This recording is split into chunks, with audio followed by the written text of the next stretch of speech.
TBCN presents Creating Your Own Job, a new series aimed at providing you with resources and assistance to start your own business. Financial assistance, analyzing the marketplace, marketing strategies, implementing the plan, creating your own job. Welcome to another edition of Creating Your Own Job, a series that is devoted to helping you as you start your business or expand it to learn all the different facets you might need to have in your arsenal.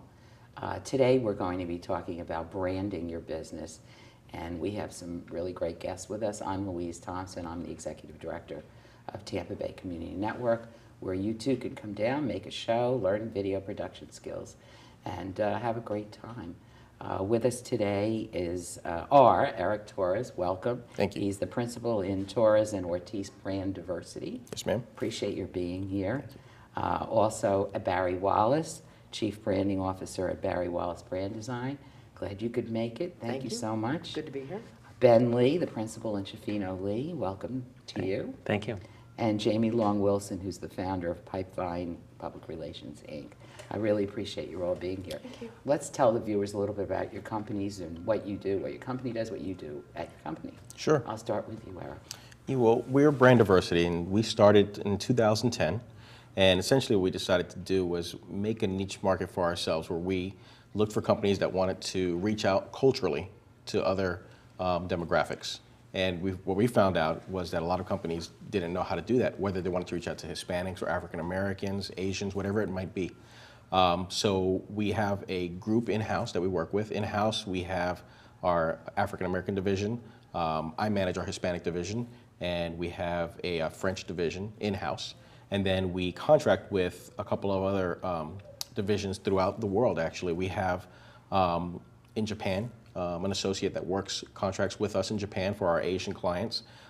We have an associate that works up in Canada for us as well, and one down in South Africa.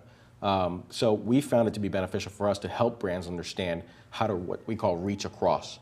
And we took reach and we made an acronym out of it, basically. And for us, as we speak to our clients, reach stands for basically relating, finding emerging markets, going ahead and acclimating your message, find that client synergy, and ultimately it's winning their hearts and minds, with your brand messaging. So essentially that's what we do. We try to find a way for brands to associate with culturally diverse audiences. Great. Barry.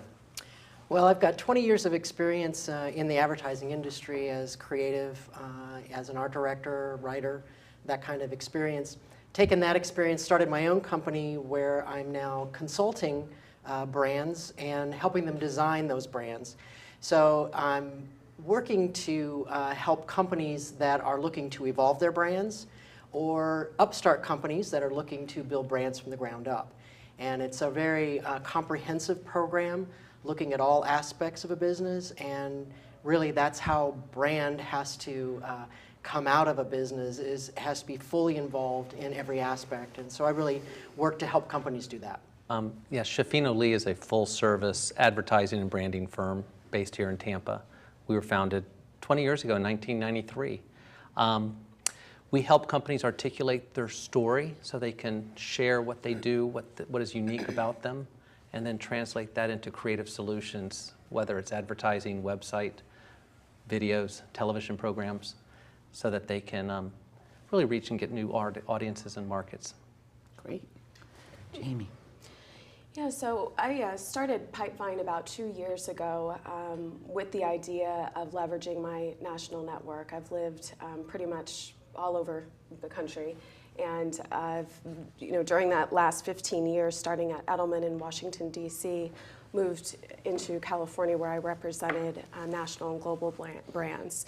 Moving back here to Tampa Bay, I represented Moffitt Cancer Center and was able to bring a lot of national exposure to an institution which was really not getting its fair share of exposure from the public relations perspective. And I also worked for an advertising agency at that time where I was able to get a lot of exposure to the branding and the creative side and the advertising side of communications. And really, the focus for Pipevine is to bring the best teams together, whether that's a branding team, a digital team, a social team, a public relations team. My main focus for the firm is to be integrated, and it's actually a virtual firm. So the people that work for me are sort of scattered throughout the United States, and I partner up with different agencies. It's really a kind of non-traditional approach about going about building an agency, but it's really worked for me. So you could be on the far. beach. Yes, I could. Yes, I could. Very nice. No bricks and mortar about it. Nope. That's pretty good. You know, when you were talking about the different functions or elements or teams that you were bringing together, it reminds me of how this world of marketing and branding has evolved into all these different pieces of specialties, where marketing has evolved into so many little specialties. Almost like our doctors, you know, one doesn't know what the other one's doing because they're so specialized in everything. One of the things that when you're starting up a business, if somebody comes to you, I'll ask you all this, and I'll start with you, Eric, just because you're over here. Sure. Next time I'll start with Jamie. When somebody is trying to start a business, there's a lot of people who may be watching this or grow their business, but let's start with starting your business. How do you try to help them to figure out how they should brand? Or what do you ask them? What should they be asking themselves? Those kinds of things. Well, one of the first things that I usually ask my clients are, you know, what's your passion? And normally I ask that and people say, well, by the time they get to you, they already know what that is. And sometimes they don't. Sometimes they think they're in a particular industry, whether it's to make money or whatever the case might be, and they forget that if they have the foundation of passion underneath it, and then we can build behind that. And you know, I usually look for, not everybody has a mission statement or things of that nature, but if they do, I want to see that correlates with what they're trying to build before we go any further. So the first thing I ask is what are you passionate about? And when people think about branding, they think about a logo. And really try to tell them it's not, you know, that represents who you are. Obviously, anybody looks at a bit in Apple and you know what that stands for. Anybody looks at Golden Arches, you know what that stands for. But that's not where they started. You know, they had to work to get to that point, and it was because they were passionate. I think Ray Kroc was passionate about hamburgers, and he did what he did. Steve Jobs was passionate about technology, and look where he's gone. So if you have the basis of passion going forward, then we can go ahead and start building your brand from that point. And that's usually where I start with my conversations. How about you, Barry? And I think Eric's exactly right. And building on that, you have to have that, that basis that is authentic. And it's got to be really who you are. You may be passionate about it, but you've got to make sure that that's really what your emphasis is going to be. And you build upon that. And you know, a lot of people think that a brand like the brands that he mentioned, Apple and McDonald's, those are huge brands, and people assume that to build a brand, you've got to have a lot of money in order to start that, and that's really not the case. Brand starts at the very seed of that one person, that one idea, that one thought, that passion, and you grow from that. And as long as you start from there, it could be one person. You build your own personal brand. We talk about that. Or you can build a company brand. You can expand and build on any of those things, but it's got to be authentic, and that's what branding is all about. Well, your brand needs to be unique and different, something special that is memorable, something that you do better than everybody else, something that, whether it's your passion or whether it's your skill or whether it's just the way you look. So it has to be something that people will remember you by or remember your company by. Want to add? Yeah, I would say that public relations in terms of building a brand is important at the onset. A lot of times people think public relations should come in after the brand is created, and that's not true. The creative teams, all of the people that are involved in building a brand all need to have a seat at that table, whether it's building the brand or at brand launch. The messaging platform is very important at that time, and if your public relations or your communications team doesn't understand the essence of the brand, doesn't understand the creative's idea and what they're trying to reflect, it's very difficult to come in at the end and try to build it from that perspective. So for me, it's a lot about bringing in integrated teams, making sure your agency is integrated, everyone has a certain perspective, and then also from a client perspective, I always encourage as many people at the table in the beginning so you can get that buy-in with the brand and also with the messaging. It makes our lives a lot easier from an agency perspective. But then on the client side, things start to move together much more easily. And I guess what you're saying is you can't have different messages going out with these the different people that are on your team. You can't have your PR message going this way, your salespeople saying it another way, your manufacturing, if you have that, creating it in a different way. Yeah. So people have to get on board with, we're all going to be about this. We're going to have a fun product. We're going to have a high-end product. We're going to have this is the bargain product, but it's good, or whatever it is, right? And we all got to be on the same page. Yeah, we, at our firm, we try to articulate 5 different things that from the same brand, from what is your position in the market, what are the attributes you want people to think about your brand, what is that gut feeling you want them to think about you, what is your promise that your company's making to the customer, what is the benefit that your product or service brings to that customer, and then if you can sum it all up into a tagline, that's great. Yeah, a billboard now, which is what now the acceptable thing is what, 4 words? Or less. Yeah, right. I'm amazed. I think when I first started out in the field, it was like 9 words will do it, or maybe it was 10 or more, and then it became 9, and now I see it's like 4 or 5. Boy, you better be able to say everything in 4 or 5 words. That's incredible editing, don't you think? Getting your brand message messed up in some format.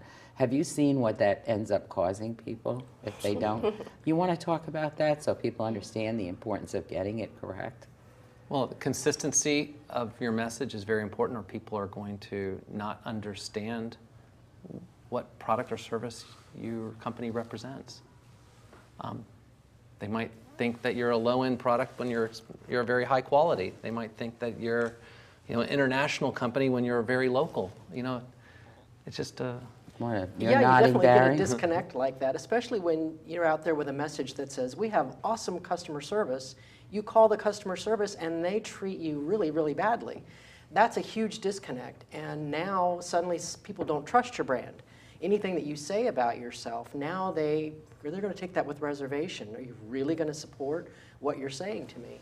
And it affects your product or anything that you're doing. And I think for small business owners in particular, biggest advice that I give is to tune out the noise. And what I mean by that is when you have a business and you have a brand that you know that you want to go ahead and put forward and put forth, again what you're passionate about. I'll go back to passion, and there's plenty of people who want to give you their advice, some of it free, some of it paid. Use your filter. I guess you can say use your BS filter and listen to what's being said to you. Because the biggest thing that I found with some clients is, in particular, they'll let themselves be swayed by so many different ways, a friend, a family member, a paid consultant, a non-paid consultant, and all of a sudden they're confused because their expertise is in their product, not in what we do. That's what they hire us for. And as a result, their product doesn't go anywhere, their brand doesn't go anywhere, their messaging doesn't go anywhere because it's so convoluted from the beginning. Who's going to be able to disseminate it at the end? Right. And that's the biggest thing that I can give, advice to a small business owner. Yeah, and to build on that, it's the advocates within your organization. We do a lot of trying to bring in as many people at the beginning so everyone agrees and clearly understands, because branding, if you all agree, it begins inside the organization. And if there's disillusionment about what the brand means, what we're trying to communicate, and if really you don't have the buy-in from the people inside your organization, you're going to have a very tough time maintaining a message that has integrity on the outside. And I think you make a really good point about how people are influenced by so many other people. I remember when I ran my agency making the statement after a few years, I made it to every client. It's fine with me if after, it's fine with me if you want to bring in your Aunt Tilly, who used to be a kindergarten art teacher in Des Moines. Bring her in early if she's going to be around the table before I bring the logo to you, because you're going to pay more. I'm fine with her coming. But then now we've got to bring in another person who has some idea. Or if it's your mistress, bring her in early. I'm good with that. Don't bring her in later, because then, we're all messed up around the table. And, they really paid attention after that. They didn't bring in their mistress, but they didn't ask her later. So we were good. But you're right, because they got all confused. You'd go down a path that they wanted to go down, but then suddenly, my Aunt Tilly told me I shouldn't do it this way, I should do it that way, or I should use this other font, or whatever the heck. Trust your agency. Yeah, I had a CEO who said, I'm paying you, I need to trust you. And that's the biggest thing, is you have to trust who you hire. If you don't trust who you hire, then you're wasting your money. Well, first you've got to get everybody to regard what all of you do with enough emphasis as they do. You know, they go to their lawyer and their lawyer explains, you could do this or this or this, but in my best estimation, you should do this. And the same thing is true of the advice and counsel you'll get from your ad agency, marketing company, PR company, correct? People don't always, I think I've experienced in 20 years, people, when a lawyer tells them to do something or an accountant tells them to do something, they usually follow that advice. That's what I'm saying. But in the advertising and branding business, everybody has an opinion about color or opinion about the combination of words or images. And whether they're an expert or not, they express that opinion. And it can sometimes lead to a convoluted message. Yeah, and it can really confuse people. Yes. So in addition to the question that you posed before about passion, how do you start putting it all together? How do you start making a plan that sort of coalesces? How does somebody understand what they need to know when they're starting a business or expanding it? You know, how do I do that? How do I mesh it all together? Well, yeah. This might sound simple. Just last week, because of this zombie stuff going on in the newspaper, a T-shirt entrepreneur came to our office and wanted us to do T-shirt designs for zombie stuff. Uh-huh. And Mike and I said, before we spend the first nickel, you know, what kind of stores are you selling it at? What kind of material are you going to print it on? What kind of price point do you want it to achieve? Now, who's your target audience? All these basic business plan questions that he had not thought through. He was just in a rush to get zombie T-shirts to market. Which he may keep in his garage for the rest of his life. Right. So a person needs to think, you know, who's the target audience? Who are the channels of sales, distribution? What are the price points or the quality levels that you're trying to achieve? All those factors need to come into play before you invest the first nickel. And that's a lot of what branding firms do, is they do that legwork, that research, that discovery, to kind of draw that information out of the client, because like it's been said, sometimes they don't think about those issues. But then also you look at the competition. Who are the others in that same area? What are they doing? What are they, you know, saying about themselves?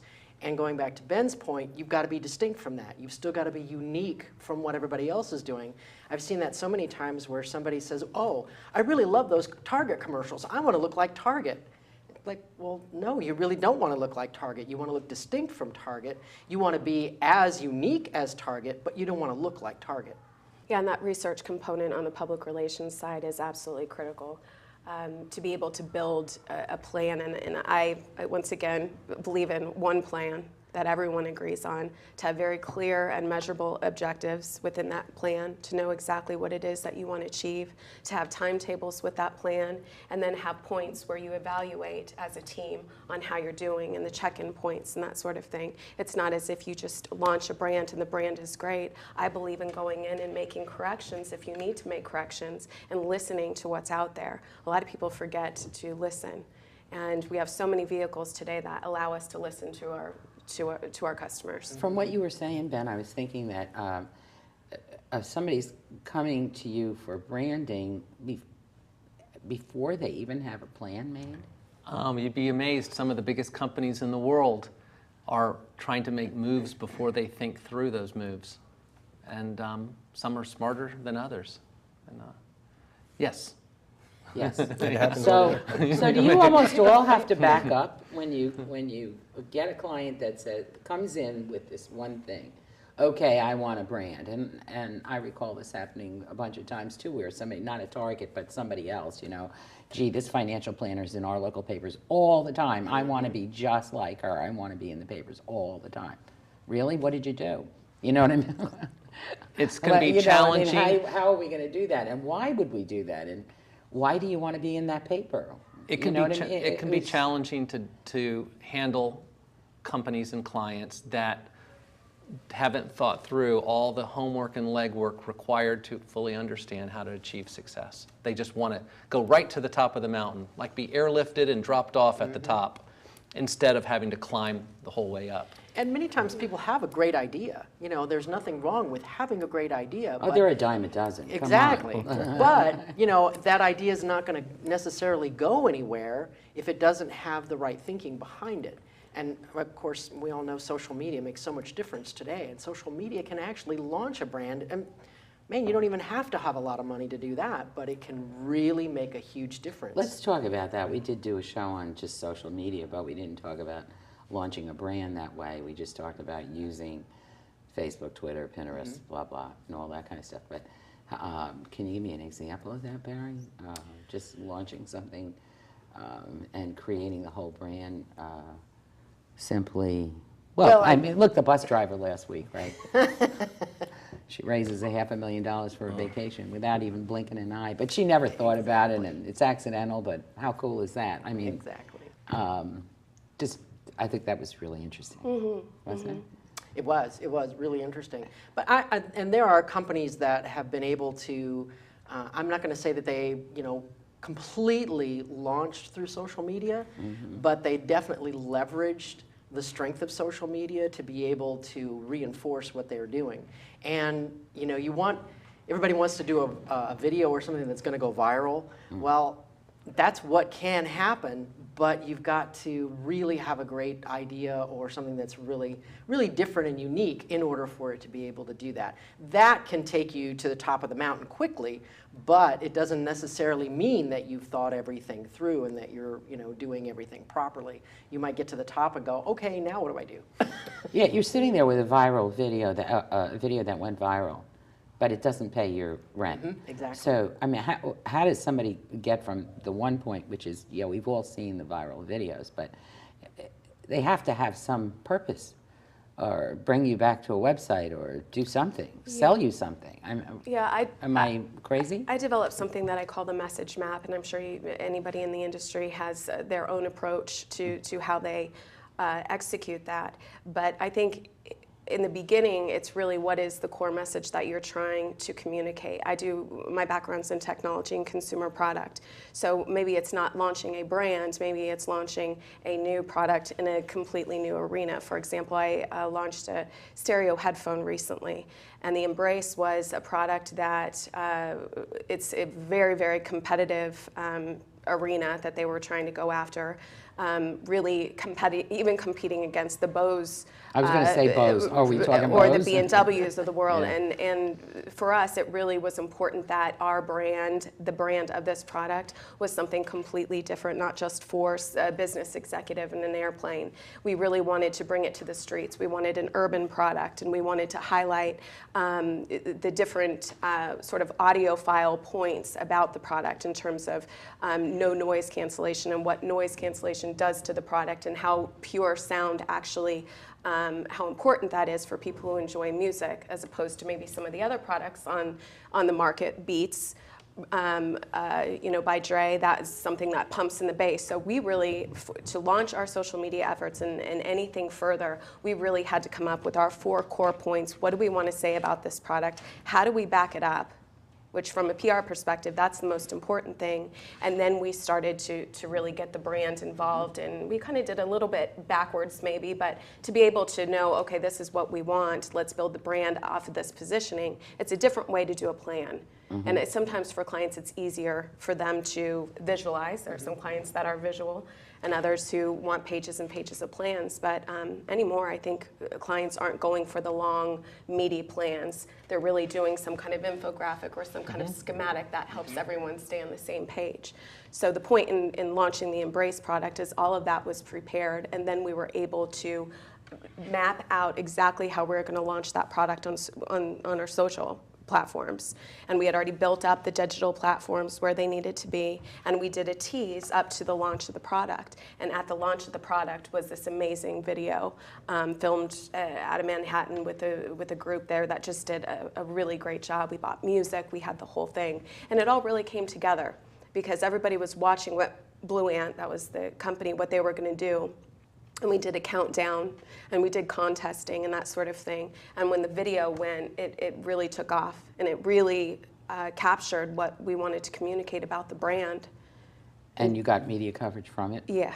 Yes. Which we is did one of your goals, right? Yeah, we did a tour with media. All the media were given exclusive, rights to view the video before it was launched. So everything was basically, cocked and loaded, ready to go at the time of launch. And that takes relationships with reporters. That's why you need to have an agency that's dialed in if you want to, try to execute something like that. These people I've worked with for 10 years, so I knew. Yeah. Eric, and you talked about all of these associates that you have in foreign countries and so forth, and so you're doing. How would you handle this kind of thing when you have different languages going on and different? Do you have to change the message? Because you don't, and that's one of the things when I mentioned the REACH acronym up front is that we never advocate changing your brand messaging, and I always use, and I'm surprised how many people don't know it, the old 1970s Chevy Nova example. Chevy had Nova huge success in the Americas, and they figured, okay, we're going to go and sell it in South America. And Nova means no go in Spanish, yeah. and No nobody va. bothered to look into it. Millions of dollars lost, huge disaster. So we're not a translation service. That's the first thing that I tell somebody when they come in and they say, I want something in Spanish. Can you translate this for me? That's not what we do. What we do is the reason we work with people in their home states, and for example, if somebody's in wanting something in the Asian market or Japan specifically, that we have somebody out there that we trust that's like-minded to what we do, because they're on the ground. They know what the heartbeat is of their demographic that's around them. They know what the population says. It's one thing for me to have a Japanese American here do something that's not going to relate to somebody that's in Japan. So it's really important for me to have that on the ground for what we do with diversification. But I just want to, if I can backtrack just 1 second, because I want to agree with something that Ben said, and I'm sorry, I can't recall your name. Jamie. Yep. That Jamie had said about technology and also knowing who you are. And you mentioned on the viral video, and I just didn't want to let that pass, is that I've noticed something. You have to obviously know who your potential client is, but I think you need to know also how you're going to disseminate that information and utilizing technology. That's one of the things that we try to leverage quite a bit, especially because we have such a diverse brand and we go worldwide. We're geographic in what we do. And a lot of people jumped on QR codes. Sure, you guys, over the last couple of years, QR codes. And for small business owners that don't know what that is, the little barcode looking thing that you scan with your phone. You said a viral video should make you go somewhere, right? Mm-hmm. How many scanners do people scan with their phone? Then it goes to a website that's not optimized for a phone, or it doesn't go to an offer or anything like that. And that's probably jumping a little bit ahead, but technology has evolved in such a way that it's so affordable now for a small business owner to jump on board. And when they go ahead and have that plan, one of the plans that they should look at is how am I going to disseminate that information from a technology perspective? Because it's no longer just print or radio or TV, as you guys know. There's so many different mediums that are available out there that if you don't invest at the time to properly make sure that you're reaching the proper audience with that proper device, then it's all for naught. You spent money for nothing. Right. I see a lot of nodding going on. Like, do you want to add something to that point? Sorry, I'm my soapbox. When you talk about knowing, I'm always and was always fascinated with how many people in town who own companies in town brought in outside, or candidates, let's say bring in outside people to run a race in Hillsborough County. Or to, No, I'm familiar with it, yeah. And aren't you familiar with the fact that those people don't understand our marketplace, which is so different than Frank Sanchez. Frankie. He ran for mayor. He's a great guy. I supported his campaign. Brought in Sergio Ben Dixon from Miami. Yeah. Just Miami and Tampa, two different worlds. I remember that. Didn't mesh, and it didn't click with the voters. Well, plus he got side-swiped from. By Mrs. Iorio. Yeah. I mean, mayor, mayor, she came in and blew it all away. I know, no, man, he was making progress, but in fact, that year I had all the mayoral candidates on and booked, and I had a surprise guest co-host, which was Sandy Friedman, which was absolutely great. And we had booked it just before Pam decided to come in the race, and so when I called her to be in, she declined. So everybody else was there. It was really kind of fun, but. We're going to take a short break, be back in just a minute. Please stay tuned. And this is Billy when he was a baby. He's so cute. And this was his first school play. And this is Billy's graduation from grammar school. Wait till you see the videos I have. I have so many tapes. Let me find them. No, I can't wait. Wait till you see the potty training we did. Mom, our VCR doesn't work anymore. We can't watch those tapes. Kathy, now you can watch Billy's potty training video. What do you mean? I had all the tapes transferred to DVD at Tampa Bay Community Network. I didn't have to mail the tapes away, and I got them transferred very quickly.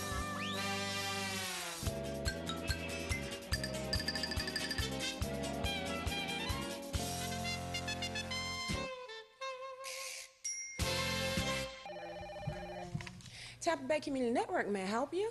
Hello, I would like to produce a TV show on your planet. Great. Do I have to be a Tampa resident? No, you don't have to be from Tampa to take our video production training classes or to have a show on our channels. Really? Well, I'm from another planet. Is that okay? It's fine. Tampa Bay Community Network members come from Orlando, Valrico, Lakeland. They come from everywhere. Being from another planet is no problem. You're from our galaxy, right? Yes, I am. How do I get started?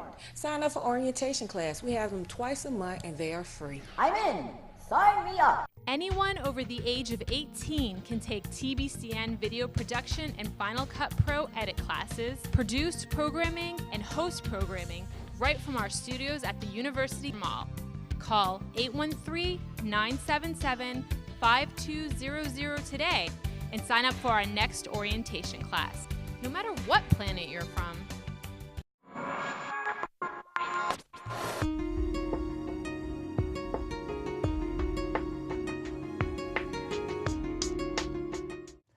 Welcome back to Creating Your Own Job. Today we've been talking about branding your business, and I'm Louise Thompson, the Executive Director of Tampa Bay Community Network, and we're talking with Eric Torres, Barry Wallace, Ben Lee, and Jamie Long Wilson.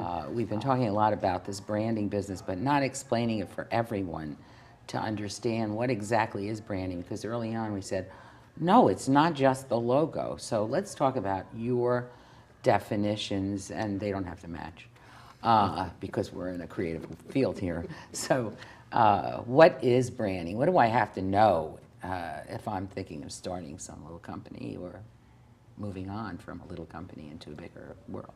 Well, we at Shafino Lee, we define branding, a brand, as that gut feeling a consumer has for a product or service. It's not what I say it is, it's what that person feels it is. What the consumer feels. What the consumer feels Not it what is. you, the seller of the product. Right, and so we help define branding by what are the attributes you want the consumer to feel, what are the messages that will attain those attributes, and then what is the promise your organization and your company's culture is going to deliver on to fulfill that message every day. Would I be right to say that Volvo gives me the message of feeling very safe? Correct. And so they do a great deal of their marketing strategies based on you know, it's engineered to make you feel safe, or it is engineered safely, or here's the rating on their safety and so forth. Well, that brand is founded right on down on the factory floor, to where the engineers and the people that are designing the cars have to really be focused on safety every day. And the dealers have to be able to sell the attributes of safety when a person comes in to look at a car, and the advertised message has to promote the aspects of safety so the person thinks, wow, I want a safe car. And just to make a comparison for our viewers, what if I'm making a BMW? Aren't I thinking about prestige? No, you're thinking it has a driving experience. It's not about prestige anymore. That's the ultimate driving machine. For the Okay. last 20 years, though. Okay. They want the roadster, the person who wants someone who feels like they're really behind the wheel. Okay. Prestige was a yuppie phase. Okay, okay. And we lost that. So comparing that with what you talked about with Volvo, everybody buying into the safety thing right on the floor, manufacturing floor, how would you relate? Well, for a small business, for any business, if you're promoting customer service or promoting the highest quality, it has to really be accurate and honest and true all the way down to the to everything you do. Whether you're a one-person operation, it has to be deliver on what you're saying every day to where the consumer feels that about your business. Whether you're promoting it, and if you have zero money for advertising, you can still develop a brand by delivering on a promise to customers. Okay, did you want to add to that? Yeah, I mean, from a public relations standpoint, it's no different. Your public relations is meant to support everything that the brand says it is. So ensuring that those safety messages, if we're talking about Volvo, are integrated into your press releases, your social platforms, your all the work that you're doing in digital. It's made our jobs a little bit more difficult, but it also has given us a tremendous opportunity to get that brand message out. And the most important thing is it's all communicating the same thing. We touched on that earlier, but that's what I would add to it from a PR standpoint, because it's not about us anymore, especially with the rise of social media. It's all about what they think, what they're hearing. You've always got to listen and you've got to engage and really test the waters to see if those messages are working with them. And public relations can be a great tool to inform companies as to whether their brand is truly working. Barry, do you want to add to the definition of brand? Yeah, what I would Branding? say is that what you're really trying to build also is a brand personality. You know, if you think of a brand as a person, what are the attributes of that person? Is it a gecko? Yeah, exactly. So like when you think about Apple, you think, well, it's smart, clean, savvy, cool, and I want to be friends with that person, you know, and that's kind of how you want to bring out your brand as a person that you want to get to know. And if you think of a brand as a person and they don't live up to what they're promising, or they don't treat you the way that you want to be treated, or you don't trust them, suddenly that's how people are going to treat your company or your product or whatever you're putting in front of them. And the rise of social media, as you mentioned, gives a sort of the platform for people to say, no, they're not. Exactly. No, they said they were service-oriented. I waited on the phone for 45 minutes and didn't get a real person. That or also whatever. gives the company the opportunity to respond to that person directly now. Like with Twitter, you can tweet something that happened, a bad experience. Well, that company may tweet right back to you and say, I am so sorry that that happened. They should. And they can resolve that situation immediately. And so that's the other side that's actually working in the brand's Then that would prove favor. that the brand's... For better or worse, like PR, social media amplifies the truth. And the truth is what that person feels about your company or your product. Unless, or of course, it's your competitor doing it to you. Well, that's untruthful, and they should be shot. It's bad for their brand. But it can be done. It can be definitely done. Well, you got to remember, and I think just to summarize what everybody said, is your brand is not what you think it is. Your brand is what the consumer says it is. Ultimately, that's what it comes down to. And as it relates to social media, you're absolutely right. A small business owner can go ahead and find effective, cost-effective ways to get their message out there. But one thing I caution any small business owner is, and not the sky's falling, but it could also come back to bite you, because if you don't have fresh content out there and you tell people, come to look at my Facebook or my Twitter or anything else, and then there's nothing there to see, they're not coming back. They're done. You need a plan, you need to have like a plan. anything Absolutely. else. It's not haphazard. And you know, this takes a lot of energy. It takes a and lot of time energy and time. Absolutely. to just keep up with. Forget the blogging. That's like a whole other story. But if you've just got to keep up with Facebook pages and Twitter and so forth, and you know, we have a hard time with it. A good idea for a small business person or any business is just to pick a few things and do them very well. And instead of trying to be on all platforms of social media or doing too much and getting diluted, it's better to 2 or 3 things and do it as best you can. Are you meaning 2 or 3 of the vehicles? Yes, or? well, having, say, a great Facebook page or no Facebook page. Being active on Twitter or don't do it at all. Just, if you're not going to do it 100%, don't do it.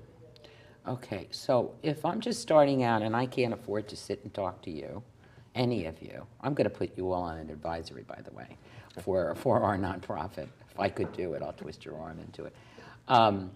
But if I can, if I'm a viewer and I'm going to, I can't hire somebody, what are the steps I can take on my own to get going and start that branding process?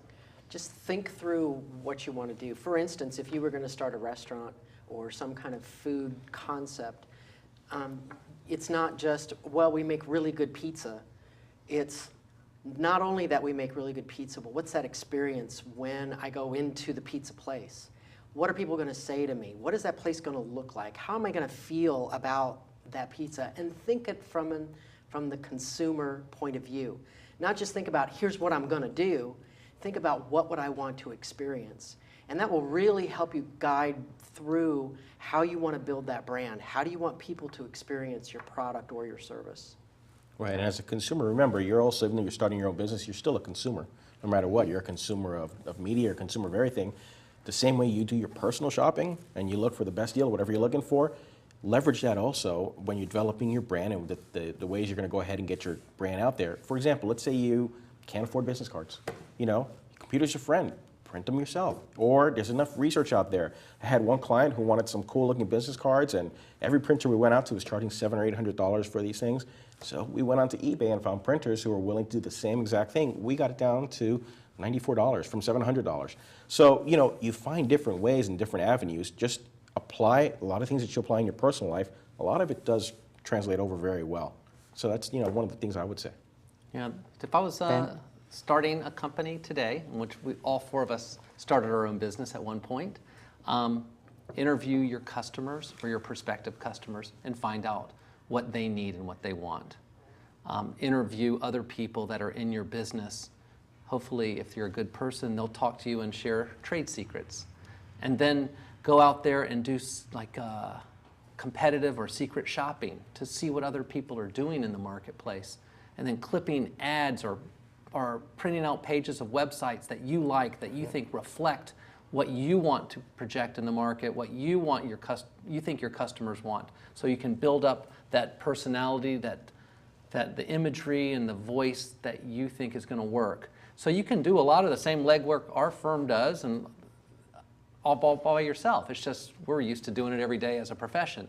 It's really easy to do, and a lot of it is common sense and having a good sense of self-awareness of who you are and what you want your business to be.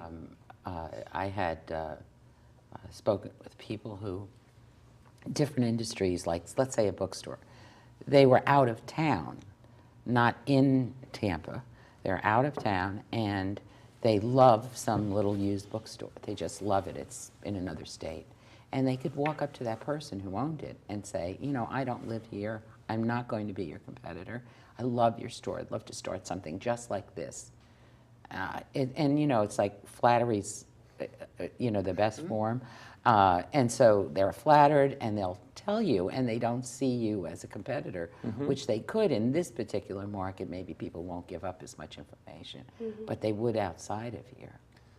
Well, you can learn a lot by listening. Yeah. And getting people to talk about what they're passionate about and what they're doing for a living. Okay. Jamie, do you want to give some advice on how to do it on the cheap without having to hire all these folks? Well, like yourself? The model that I have for Pipevine is based on this idea of being able to custom make teams based on the client's desires, their budgets especially, how large they are, how small they are. So, you know, from my perspective, and you all may not totally agree with me, but I think bringing together the best minds, however you do that as a business owner, we can play in the play box together anymore. It used to be that agency people got into spiffs about not partnering. There are still some, but on a national level, there are a number of agencies who I would bring in on a heartbeat. I bring in Tampa agencies to do work. Tampa Digital, my Blue Ants based out of Copenhagen, or Australia, did a project with them, and then another one in Copenhagen. I found another local partner. So if we're trading business and we're working together to bring the best product to that client, that's going to allow us to keep them on that much longer. So it may be that if you don't have the budget, maybe you really do need to drill down and think about, maybe it's a consulting situation. Maybe I don't have the budget for a larger agency right now. What is that relationship dynamic that I'm looking for with my agency partner? And I think you do need to spend some time and interview agencies and get to know them. It may be, hey, I wanted a smaller agency, but I'm really liking this other agency because of their energy. You spend time. That's what I would say. Spend time, because good agencies are going to be good stewards of your money.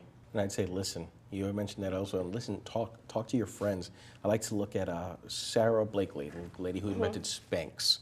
And she had nothing. I think they told her, Oprah called her to say, hey, listen, you're going to be on our show next week. Make sure your website is up. And she's like, okay, yeah, absolutely, I'll get, and she had to have a website. She called her friend. She's like, I don't know, but she called her friend. So, you know, she didn't have the resources. She's, what, the first woman under 40 who's a billionaire now Right. within 5 years. She had $4,000 to her name.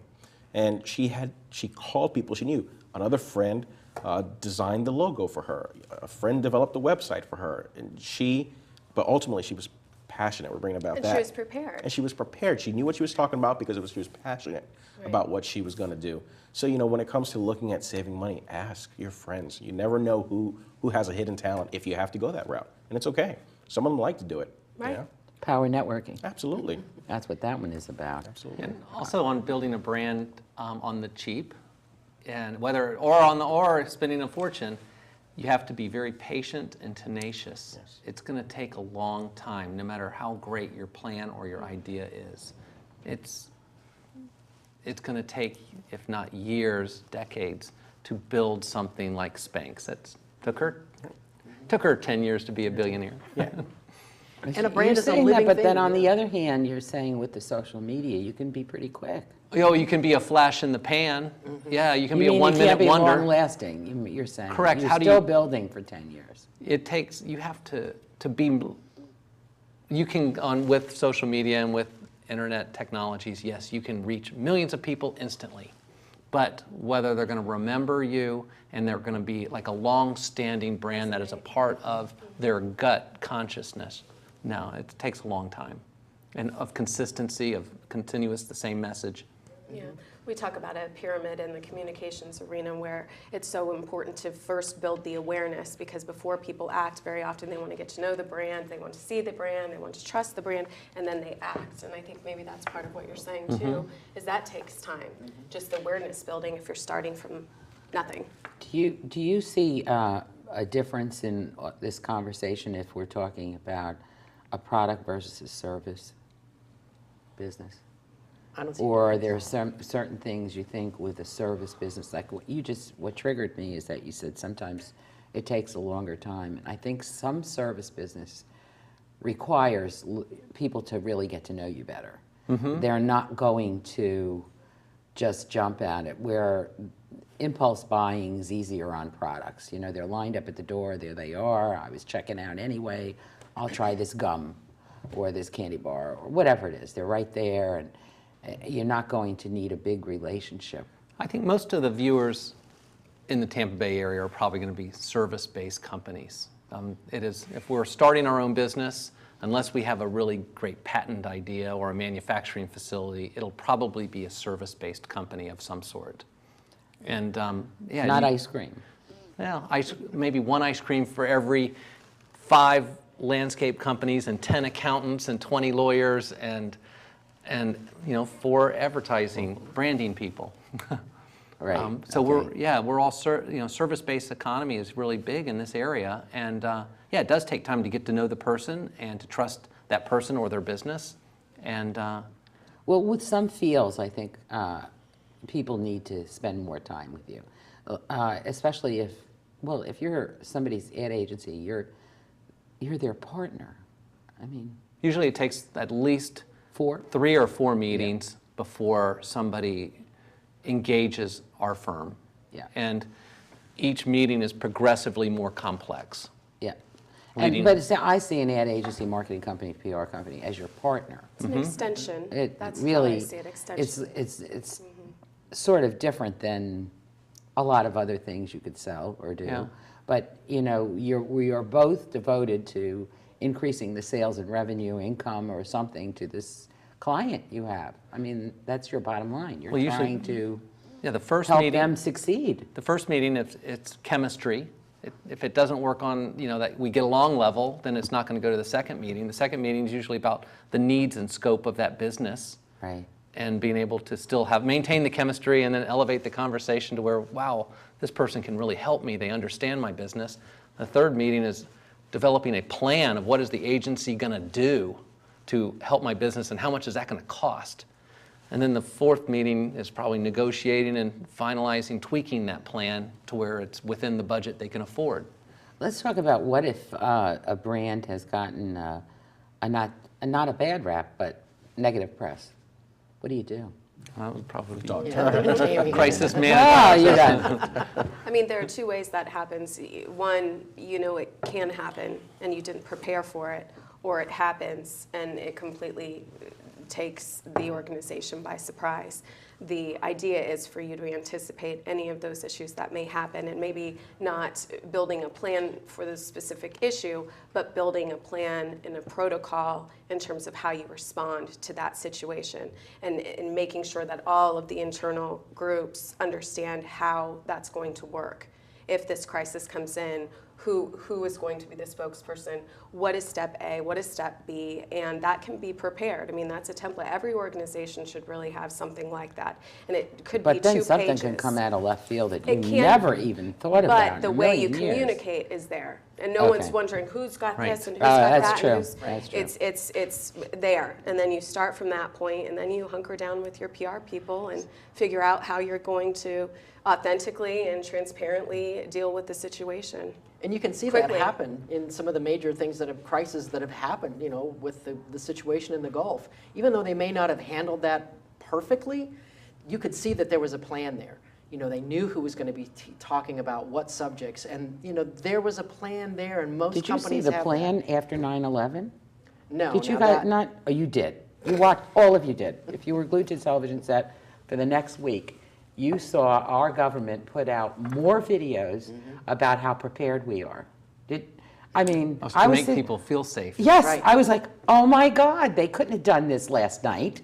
You know what I mean? This was already ready. There was a whole video about the training that was going on Wait till you see when they base. find the first UFO, close encounter comes. Oh Then they my God. got that planned out They got already. that plan already? I'm telling you, I was just so floored. I'm like, look at this, they're doing the, and there was so much B-roll moved in. I mean, there was like tons and tons of video that came in. It had to have been something that was thought out, edited long ago. Yep. And here's how our ship works, and look, we got all these people that are ready to go wherever they're going, Middle East, wherever it's going to happen. And there were so many pieces of video that came out, and I was like astounded by it. But most people were taking it in stride, and I was like, this was the plan. Right. Yeah. That was an incredible plan. We're down to about 6 or 7 minutes of time left because conversation's gone so quickly.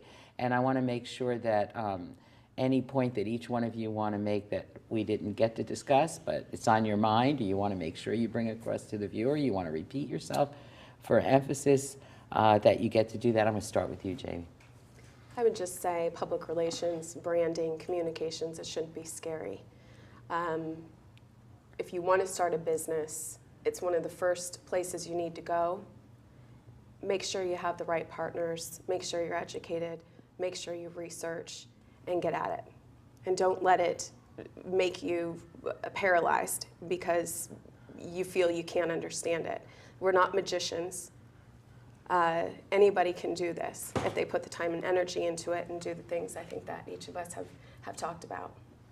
And I think PR, a lot of people don't understand, is really the primary responsibility of the owner of the business. Yes, yes. Well, I mean, you come for help, but You're going to be the face. you're the guy, most. or woman, whatever. Right, thank you. Oh. Ben. Well, if you're starting your own business and you want to build a brand, have fun and find out what is most important to you that you want people to remember, and then just stick with it, stick with the plan, and then keep finding new ways to reinvent the way you express that uniqueness, and try and come up with something new every day, but still staying on the strategic target of here's what I want people to remember. Okay. And just Barry. remember that a brand is a living organism. Yeah. It continues to grow. It continues to evolve and to change. And yes, there are specific messages that you want to make sure that you stay with, but that message can be brought out in all kinds of different ways. And that's what's great about a brand, is it continues to grow and change and become more fun, or however you want it to manifest itself. You know, there are some real, I used to work for IBM, and it's 40 years ago, and I'm just amazed at how they've changed their logo, the way they present themselves, and I think people have to look at things that they've known for years and years and years, and then try to reflect on, to get what you're saying. Look, didn't this change? Didn't that change? And then as far as the customer talking back, I think the biggest story of the last couple of decades is the Coca-Cola story, right? Exactly. Changing their original Coke, and then, I mean, the hell they paid for that. Oh my God, right? People just went crazy and said, no, yeah, just kidding. Oh, I was just kidding. That should have been a really good line. Could have used that as a humorous thing on a Facebook kind of account. I but probably wouldn't have let that fly. Yeah, but just kidding. That's good though. But you, by saying, yeah, your brand grows and it evolves and so forth. If you look at some of the products we've grown up with, well, even the names. It broke me up when Canoe, the men's cologne, became Canoe. And I thought, oh, really? You know what I mean? How did that happen? When did that happen? But anyway, they changed something about it, right? Because they knew they had to. Eric? Well, what we do specifically over at Brand Diversity, and I think Ben mentioned earlier, is know who your audience is. Ultimately, really sit back and know who your audience is. And if you are in a position as a small business owner that you can afford to hire an agency or a PR firm or somebody to help you, don't pay for yes. I've seen that with enough small business owners. Don't pay for somebody to tell you, yes, you have a great idea. You're not here to have somebody stroke your ego. You're here to have somebody help you grow your brand and your business. So tact is overrated. Pay for somebody who's going to tell you no. Pay for somebody who's going to give you the real story and a real perspective. Because enough small business owners think they have the great idea, and when somebody tells them no, I don't need you anymore. Sometimes no is valuable, so don't pay for yes. That's a really good piece of advice, is it not? Think of the agency as a strategic partner, someone who's going to help you strategize your brand and really figure it out with you. Not you. I was just wondering, because you mentioned earlier, I know we've got a minute or two left, but if you can't afford to hire a full-service firm, could you at least afford to go in and take an hour or two of consulting with the firm? Perhaps, is that not an alternative that people can do? Come in, let's talk, it'll be this limited amount, I'll tell you what to do. I know that happened to me a few times ages ago. Yeah, I would say if there was just let me know what to do. I want to be a speaker. Okay, go write a book. Come back here, get a video, write a book, and we'll do this, okay? And well, how do I do that? Well, here. And you can spend just an hour or two with somebody and just explain what they needed to do to get to certain, and that's not true with every field, of course. Some of them are much more complicated than that, but a consultant can at least, a marketing, PR, branding consultant can at least get you going. They can chart a path for you to do it yourself. Right. They're not going to be able to learn and understand and immerse themselves in your business, but they're going to tell you what are the processes that we would do to get from A to Z. Right. There's a path. So there's an alternative there. If they that message can't. mapping workshop that I told you about, that's a good place to start. Do you do that? Yeah. Okay. Yes. Well, we'll run websites at the end of the show so that everybody can take a look at that and run all your websites so that they'll know where to look for you.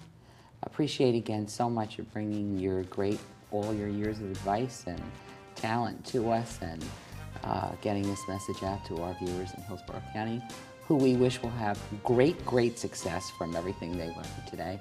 Thank you so much for tuning in, and we'll see you next time.